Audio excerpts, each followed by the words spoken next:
മാത്യു 5:14-16 നമ്മുടെ യേശു കർത്താവ് ശിഷ്യന്മാരോട് പറയുകയാണ്, നിങ്ങൾ ലോകത്തിൻ്റെ വെളിച്ചമാകുന്നുവെന്ന്.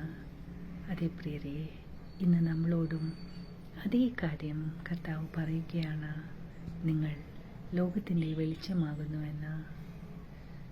മലമുകളിലെ പട്ടണം പോലെയും തണ്ടിന്മേൽ കൊളുത്തിവെച്ച വിളക്ക് പോലെയുമാണ് നിങ്ങൾ ഓരോരുത്തരുമെന്ന്. വിളക്ക് കൊളുത്തി പറയിൻ കീഴിൽ ഒളിപ്പിക്കാറുമില്ല. അതേ പ്രിയരെ, യേശുവിൽ വിശ്വസിക്കുന്ന ഓരോ മകനും മകൾക്കും ഒരു പ്രവൃത്തിയുണ്ട് ചെയ്യുവാൻ, വിശ്വാസത്താലുള്ള പ്രവൃത്തി. ആ നല്ല പ്രവൃത്തി കണ്ട് മറ്റുള്ളവർ കർത്താവിനെ അനുഗമിക്കുകയാണ് വേണ്ടത്. അങ്ങനെ അവർ സ്വർഗസ്നായ പിതാവിനെ മഹത്വപ്പെടുത്തുകയാണ് ചെയ്യുന്നത്. അതിനാൽ നമുക്ക് ഈ നല്ല കർത്താവിനെ അനുഗമിക്കാം.